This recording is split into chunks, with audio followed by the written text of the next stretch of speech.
हम लोग जैसा कि अक्सर ही ये बात करते रहते हैं, चंदा ने ये बात कही, गुड़िया ने बात कही, लीलू ने ये बात कही, हमको बहुत अच्छा लगा कि आज इस विषय पे फिर से हम लोगों ने एक बार जानने की कोशिश की है, क्योंकि ये बहुत ही सेंसिटिव मैटर है और हम लोगों को इसके बारे में जानना ही चाहिए। लड़कों को भी जानना चाहिए और लड़कियों को भी जानना चाहिए। कई बार हमारे माता पिता या हमारे अभिभावक के मन में ये बैठा हुआ है कि ये सब लड़की के साथ होता है। नहीं, लड़कों के साथ भी होता है। हम लोग जानते नहीं हैं क्योंकि ऐसा केस बाहर नहीं आता है, क्योंकि लड़कों पे शायद लोग इतना विश्वास नहीं कर सकते हैं कि इसके साथ भी ऐसा हो सकता है। तो हम जानेंगे कैसे कि अच्छा बुरा स्पर्श क्या है। अभी जैसे मैंने लीलू को ऐसे छुआ है, ये अच्छा स्पर्श है, मैंने इसको प्यार से छुआ है, मैं इसको प्यार से छू सकती हूँ। और लेकिन इसका जो हमारा प्राइवेट पार्ट होता है, कुछ हमारे शरीर के निजी अंग होते हैं जिसको कोई स्पर्श नहीं कर सकता है, कोई नहीं, मतलब कोई नहीं।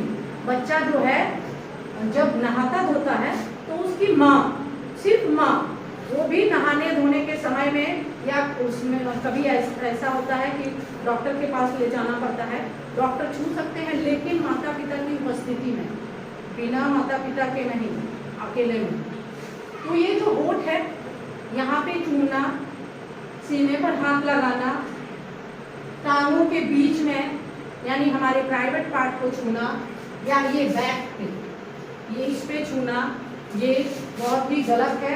और अगर कोई ऐसा करता है तो हम उसको तुरंत ही मना करेंगे। क्या नीलू, हम एकदम मना करेंगे उसको, ये बैक टच, ये बैक टच। और ये बहुत जरूरी है कि हम अच्छे बुरे स्पर्श को पहचानें। तो इन सभी स्पर्श को बैक टच बोलते हैं। बाकी अगर कोई प्यार से आपको छूता है, ये प्यार भरा स्पर्श है। और ये माता पिता, शिक्षक, भाई बहन, कोई भी करता है। और हमें पता अगर लगता है कि हमें अच्छा नहीं लग रहा है तो हम बिल्कुल उसको मना करें, है ना, ये गलत है। और ऐसे लोग हमारे समाज में रहने के काबिल नहीं है, उनको जरूर सजा होनी चाहिए। अगर किसी भी बच्ची के साथ या बच्चे के साथ ऐसा होता है तो हम इसकी सूचना किसको देंगे? 1098 पे कॉल कर सकते हैं हम, इसकी सूचना हम पुलिस को दे सकते हैं, है ना। माता पिता की सहायता से माता पिता को बताएंगे, या स्कूल में है हम अपने शिक्षक को बताएंगे। कई बार आप लोग जानते हैं ये बैड टच करने वाले और गुड टच करने वाले दोनों हमारे अपने होते हैं। गुड टच करने वाले भी हम लोग हैं और बैड टच करने वाले भी घर के अंदर जो छोटे बच्चे होते हैं वो नहीं जान पाते हैं।